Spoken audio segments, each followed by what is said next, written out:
Cine ஃபீல்டுக்குள்ளே வரவே முடியாதுங்கிறவங்க வந்து அவங்களோட ஆசையை வந்து டிக்டாக் மூலியமாக அந்த நடிப்பு திறமையெல்லாம் வந்து காமிச்சு நிறைய ஃபாலோவர்ஸை வந்து கெயின் பண்ணிகிட்டு இருந்தாங்க.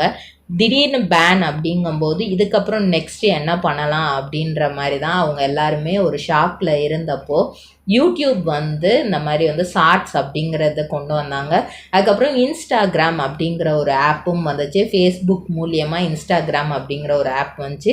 டிக்டாக்ல என்னெல்லாம் பண்ண முடியுமோ அந்த எல்லா ஸ்பெசிஃபிகேஷனுமே வந்து இன்ஸ்டாகிராமில் ரீல்ஸ் அப்படின்னு கொண்டு வந்தாங்க.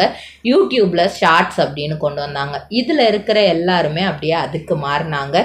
இந்த ஃபாலோவர்ஸ் எல்லாமே அப்படியே அவங்களுக்கு ரீச் ஆக ஆரம்பித்தாங்க. டிக்டாக்ல வந்து அமௌண்ட் அவ்வளவா கிடைக்காது. பாக்கு மட்டை தயாரிக்கும் மிஷின் கிடைக்கும். அதற்கான ரா மெட்டீரியல்ஸையும் வருடம் முழுதும் நாங்களே சப்ளை செய்து வருகிறோம். நீங்கள் செய்யும் தட்டுகளை நாங்களே எடுத்துக்கொள்கிறோம். அதற்கான லோன் வசதியும் செய்து தருகிறோம்.